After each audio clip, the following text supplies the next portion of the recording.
guys, and welcome back. This is ChosenArchitect, and man, can I tell you, we are a force to be reckoned with. Man, every episode. So today we're gonna get started with our bee automation. That is something that I've been wanting to do for a little while. I want to have each of these areas curated for a particular type of bee, and get them set up similar to our coal bee. I think maybe having an iron one, definitely. Some of the resources that we definitely need a lot of. So iron and gold. We need to make multiples of those bees. And what other bees? That's the thing. We got to figure out what other bees do we honestly need and want to have a consistent production. Probably an RGB, simply for the dyes. That is going to be probably a necessity. So that fills up 3 of these. Now, what do we need for the other one? We don't really need diamond. We don't really need some of these other materials that are not as frequently used as things such as iron. Maybe redstone? Redstone is usually used just as much. So I think that may be the bees that we have set up. Iron, gold, redstone, and the RGBs. And later on, if we need to make more, of course, we can always make more. We can potentially add some more back here and get those set up. But this is going to be nice. I want to get my automation set up, though, over here, I think, and have... we might even put it right here. This might be a better spot. Kind of in the wall here. Get that multi-block centrifuge thing going. That's from this mod. So let's go ahead and get that started. Now, to transfer these bees around, I think one of the best solutions is going to be an ender chest or multiple ender chests. And actually, I want an ender chest specifically for the RGBs, or I think I can just do a separate chest for the RGBs. I don't know. I think I might do this so that way I can transfer it over. But this right here is going to be pretty much a necessity. We need this ender chest to go on every station. And then on top of the ender chest, we are going to have a hopper. So this hopper is going to be on each. This is what's going to be collecting everything. So these ender hoppers, of course, I do need to make like several different hoppers for this. So I'll already have 2 on. So I need 5 more of these hoppers, I believe. Which isn't going to take too much. I love this hopper recipe. It's so nice, so convenient. I did go ahead and farm a bunch of ender pearls. Just went to the end. I also farmed some blaze, so I shouldn't have to worry about that for a little while. But I am going to need some eyes of ender, not only for this, but also for everything else. So I'm going to grab a few of those. Looks like we're out of obsidian, which is, I think, not an issue. Does the ender chest... I might have to go farm some more obsidian. I didn't even think about that. Yeah, because these are going to require obsidian. But the bags, I'm going to need a bag for each one. So might as well grab those. So I think 6 will do for right now, these ender pouches. And yeah, it's going to contain this, which of course I'm just going to use white wool for the top. So to go ahead and set each one of these up. So this ender chest, think of it as like something that can link things from one place to another. Basically this chest setting here will be linked to, let's say, this chest. So if I put this in here, this chest will also have a carrot in it. And of course, if I pull that out, it changes there. So this is a very, very cool little tool that will allow us to basically replace these chests, for example, and just store everything in here. So these honeycombs will go in here. This will go in here. I'm going to go ahead and set one up for each area here. And we'll place this on top of all of them. There we go. I do like these chests. Like, they do look pretty cool. And it does look like they can be changed. Ooh, the animation is pretty neat as well. Look at that. So we already see that there is stuff going in them, right? And that's good news. That's what I want to see. I want to see resources going in. Also over here, this, I might as well just take all this out of here. Because this also needs to change. And we just need to throw one under here. Perfect. It doesn't have to be sideways. I think this one just ended up sideways because of how I placed it. I didn't realize they were directional. But there we go. So we now have everything linked in. Now I want to get this set up in a particular way. I think I want everything just to pull in to here and then later on just extract out of this. So I'm not worried about the RGB. Just go ahead and I'm just going to let them kind of throw in there and they should be fine. Now I do need to get everything from this chest into our system. And that's going to be a little bit different. Let me go ahead and sort this out. There we go. Extra ender chest? Question mark. I thought I had just enough. Oh, I didn't place one here. I literally skipped an entire section. So ender and then hopper. Perfect. And then we're also going to need for this import cable. So this is going to hook in, and then just go ahead and grab a regular cable. This is going to get this chest into our actual network, and I'm going to set that up kind of behind the scenes there.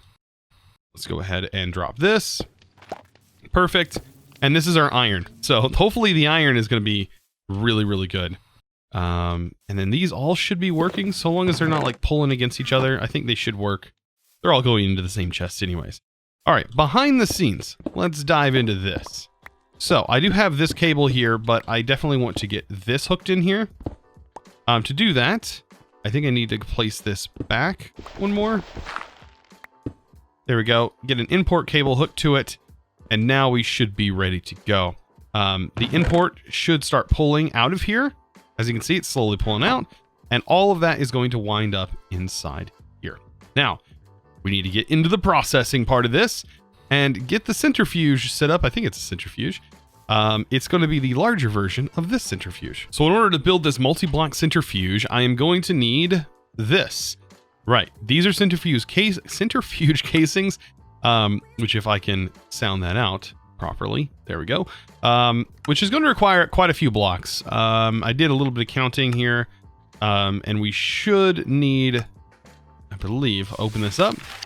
We're going to need 1, 2, 3, 4, 5, 6, 7, 8, 9, 10, 11, 12 sets. So 12 blocks of iron. Well, not counting the actual controller itself.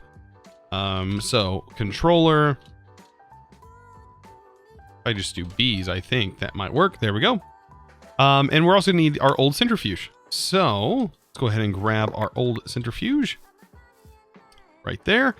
And what was the last thing we needed? We needed the redstone, right? So redstone and centrifuge. Perfect. So here's our centrifuge controller. Now we are going to need quite a few of the casings, like I said. So I'm going to grab some of that. I think 31 is enough. I think. Don't quote me on it. Let's go ahead and get this built. I think that might be enough, but it also might not be at the same time. All right, let's go ahead. I was thinking about putting it right here. I think this is going to be a pretty decent space for it. So, of course, I'm doing this at night. Let's go ahead and build this out. 1, 2, 3. It's going to have a platform like this. The controller part is going to go here. And then everything else is just being built up taller. So it's going to go...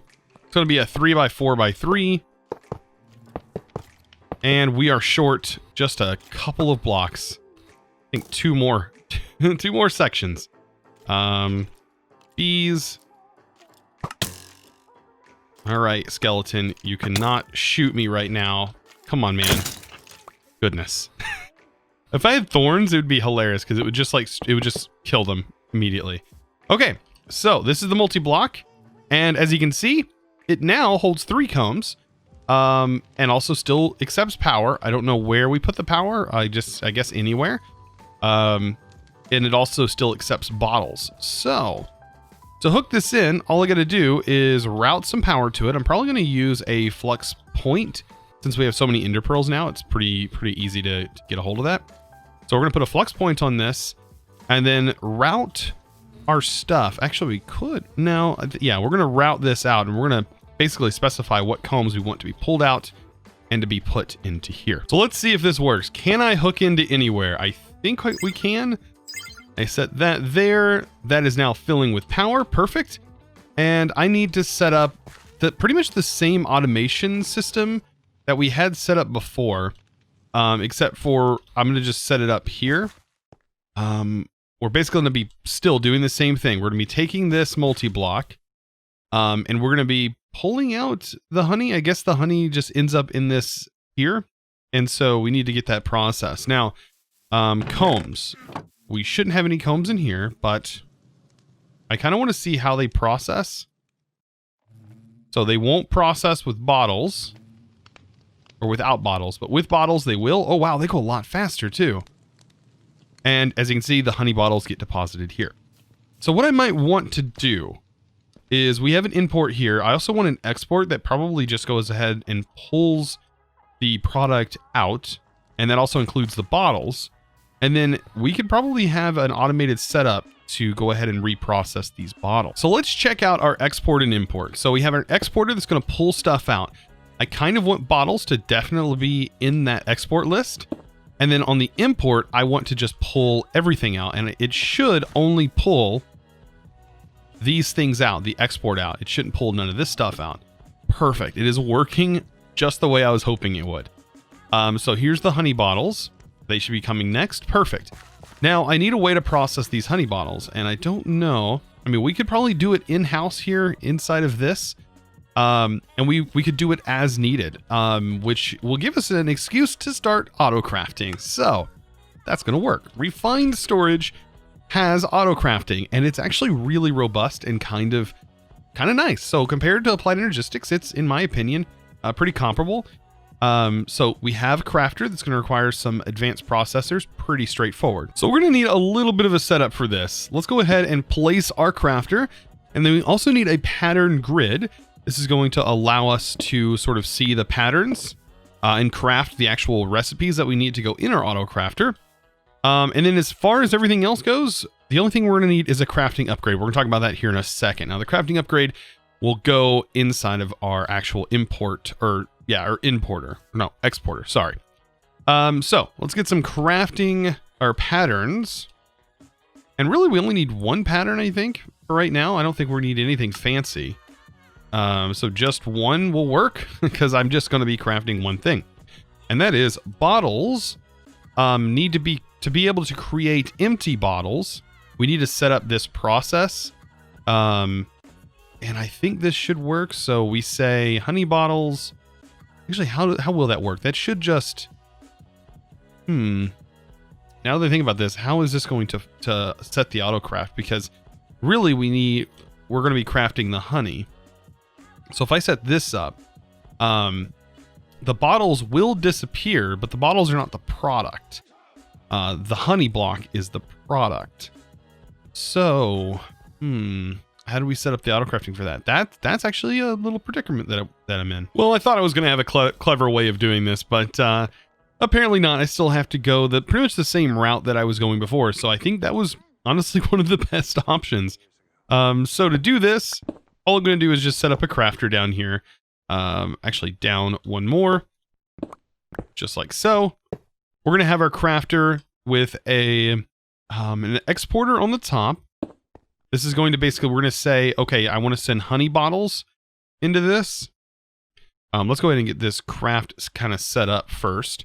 So let's set our auto craft in here. Oh, it's already set. So we don't have to worry about it because it still remembered it. So basically we just need to say, okay, honey bottles go in here, and the honey bottles will go in here, and they should automatically get crafted. Now the next step is going to be hooking it up with some power, which I'm just going to place this on the bottom. Make sure to select the network, and now that should receive power. And then we need to pull out of here. And to do that, I'm just going to actually hook an importer cable right here. And that's going to pull the product out. Now we need to set on the top to export honey bottles, which it should be doing so long as it has honey bottles to work with. As you can see, they're working. And then that should pull these out. And then we need to set glass bottles, which I think we already did, over here. Hopefully that's not too confusing. But we have glass bottles going in here, and then we also need to set what combs we want organized over here as well, and then everything else should be pulled. So technically this is set up and is fully automated.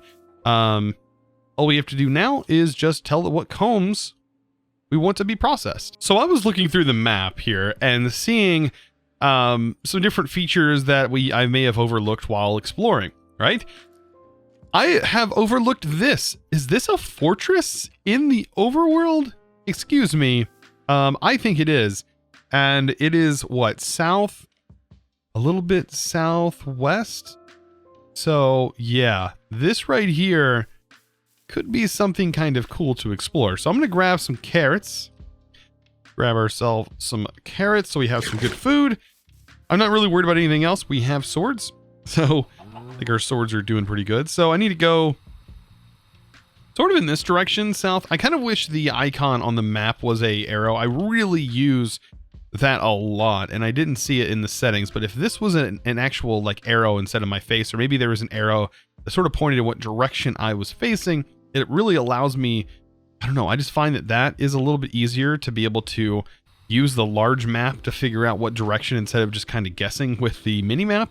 But oh well, I'll get over it. I need to head over there and see what that is, because now I'm super curious. I'm sure you're super curious. We gotta feed this curiosity, right? Or die trying. Well, hopefully not the dying part. So yeah, it's pretty much a fortress. Okay. Is there any kind of entrance? No, it's straight up like an actual fortress. Decaying glory. What spawns here though? That's something I'm interested in. Okay, protection, some good old cocoa beans. Not bad. Like, this is some nice material to like farm up though. So all this different mossy stone that would take ages to make. We just have access to it. I'm curious at what spawns here though. That's something that I would kind of like to know. Just chests. Okay, so like instead of spawners, we have chests here. Wow, that would have been helpful early on. Is there like a lava source? Oh, it's water instead. Ooh, diamond. A diamond. Wow, if you would have found this right away, you know how awesome that would have been to find a diamond pickaxe in like the first episode? That'd been insane. Does this lead into some kind of, or is this just like an exact copy? Ooh, it's water. Ooh. Interesting with the water. That's interesting. Let's put our night vision on. Okay, so that sort of ends there. Wow, we actually swim really fast. Do we have some kind of... We don't have any swimming gear on. We swim really fast. Oh, there's like, instead of... yeah, we have mushrooms instead of netherwort. Okay. I can get down with this. I'm kind of enjoying it so far. Still, I wish there was some mobs. Just no mobs or anything. Hey, look, our first mobs. They're just skeletons. Oh, I'm using the wrong thing. There we go. Take out these skeletons, these pesky skeletons. At least we're getting a little bit of loot. It may not be the best loot in the world, but loot is loot, right? Loot is loot. But I think that's about it. There's really not much else. Here. Is this just like a solid pillar? Wow, this... Yeah, definitely good resource for this material, though. Like, mossy brick. Like, this is a great resource for mossy brick. I will take all of that. Thank you so much. And for this... Yes, please. So, I mean, it wasn't anything too crazy, but it's kind of a neat little structure to find. Like, if you could find that early on, like, that would be great. Even these are great to find early on. Like, these little huts with, like, just early game resource stuff in it. Like, that's an awesome thing to find as well. Kind of really adds to that whole Minecraft vibe. So apparently I didn't have the largest. I have the medium-sized backpack, and I guess that's as large as it gets. How big is this one? Oh, okay, that's significantly bigger. That's a lot bigger than I was actually expecting. Okay, so we can hold all of this, which is honestly quite a bit of storage. So that's actually pretty nice. So let's go ahead. I'm going to go ahead and sleep, but we're going to go and adventure in that roguelike dungeon that we set a waypoint to check out a while ago. So we need to go check that out. So starting from the top, this should be a pretty simple cakewalk. I mean, we have night vision, which just allows us just to see wherever we want to go. Probably going to move this. We also have our bag, which will allow us to pick up a spawner. And I don't know what spawner I want, but hopefully we find a good one. Maybe a blaze spawner. I don't know. There are different types of spawners here. We could even pick up that cake. You know, who knows? Let's go ahead and hit this again. Ooh, look at that. Already we're finding loot. So this is something that you're going to find a lot of inside these. So raiding these as early as you can would be a good option. I didn't. just simply because I know kind of how dangerous they can be. But you can actually farm wither skeleton skulls and stuff here. Wow. If I would have just gone down that, there is a life leech and sharpness sword literally right there. Sometimes there's some hidden gems here. You never know. So always want to check out for Easter egg. I always forget how like resourceful these areas are. Like I totally should have came in here early on and did some exploring. Like there's 3 diamonds right. Oh my gosh. And now looking back, I'm kind of like just regretting not going in here. Seriously, I missed all of this stuff. I missed diamonds. I missed everything. The runes, like the potential. Is there a music disc in there? I don't know. I missed everything. All right, so this is only the top section though. Like this is only in, I haven't even encountered really any spawners. So that's another bonus. Ooh, there's another chest. Seems awfully quiet down here. There's the second level. So right here is our first spawner. And like I said, I could pick this up, I think, with the sack. Yeah. So the sack will let you pick it up. It kind of throws it on the ground if you don't have any room. Let's open our bag. There we go. And I could place this back down. So you can see we can pick it up and place it down. But this one has armor on it. I'm not really interested in this guy. But these ones are pretty easy to kill with our current gear. So what is this one? Is this a zombie? So yeah, there's going to be lots of different stuff that you find. I'm not interested in a lot of this early loot though. Honestly, I don't know what loot is going to be in here that I am going to be very interested in. I think like the only thing worth getting, I guess, would be enchanted tools and books, so we could rip the enchants off and get insane enchants on stuff. Like probably the best thing to do. Because yeah, just with my pickaxe, boom, just knock them out. Now, of course, I am sort of waiting for an update at the moment. But once we get that update, we should be able to go fight some dragons, because Ice and Fire is in here. And apparently there's some dimension that we need to get to in order to fight those guys. So I'm definitely looking forward to that, because, man, I love me some Ice and Fire dragons every now and then, especially when we're as OP as we are at the moment. As we approach level 3, things just start to get a little bit dicey. No, I'm just kidding. We're still we're still doing great. Now, this is not good.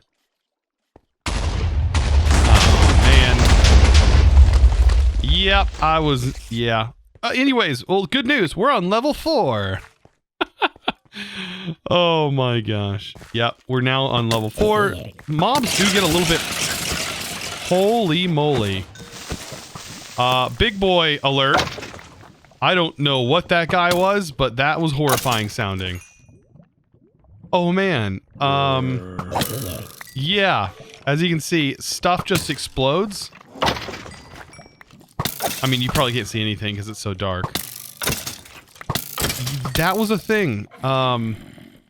Skulls, by the way. There's lots of skulls down here. So much stuff. I just got this potion called Luma. What could go wrong, right? What could go wrong?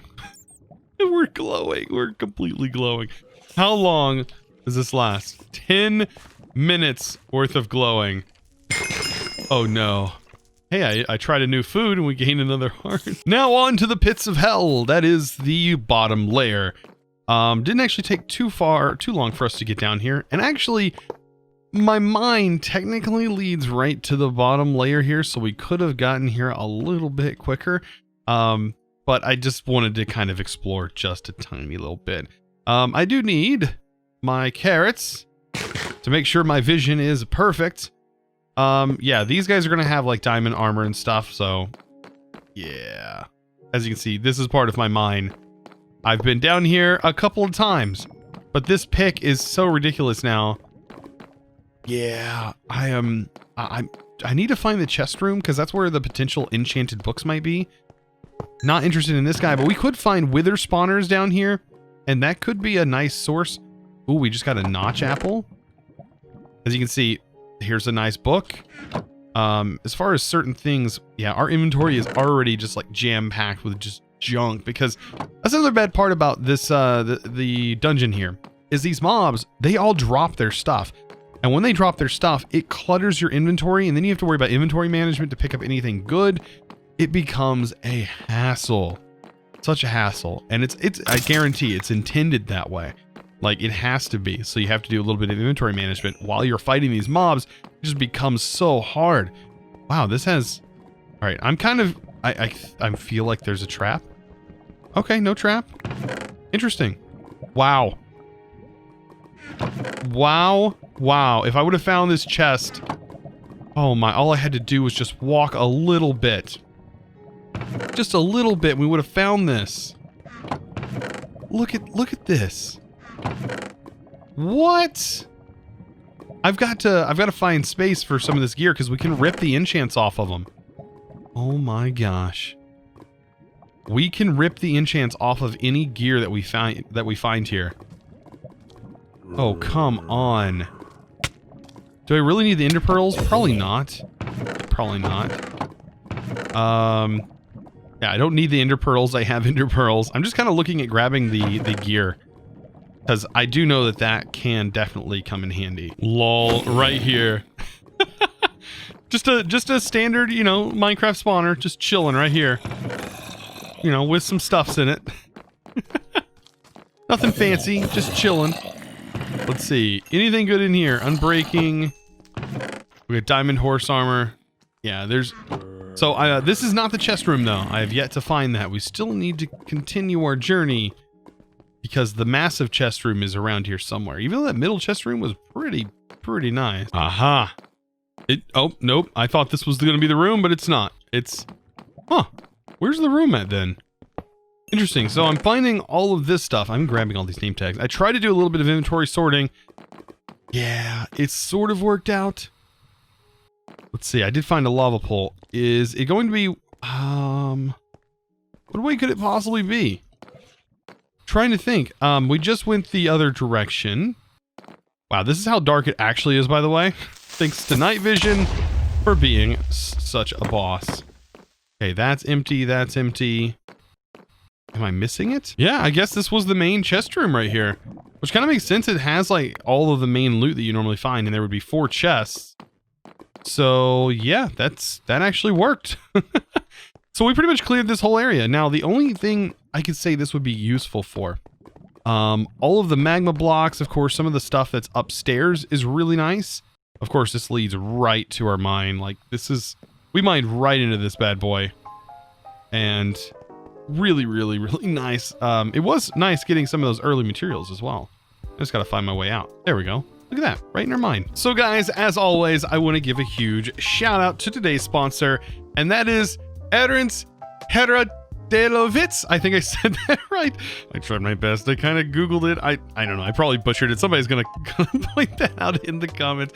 But guys, thank you so much. I really do appreciate your patronage. If you're interested in becoming a patron yourself, of course, be sure to check the link down in the description below.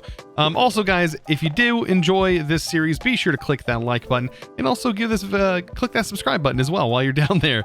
It seems like I got those a little backwards. But anyways, guys, please, I beg you, click that subscribe button. We're so close to 400,000. It's just we're really hitting. We should be. I would love to hit that by the end of the year, but I don't know. Can we do 10,000 subs by the end of the year? I don't know. But guys, only you guys can make that happen. So, if you enjoyed, be sure to click that subscribe. I'll see you in the next episode, of course. And as always, thanks for watching.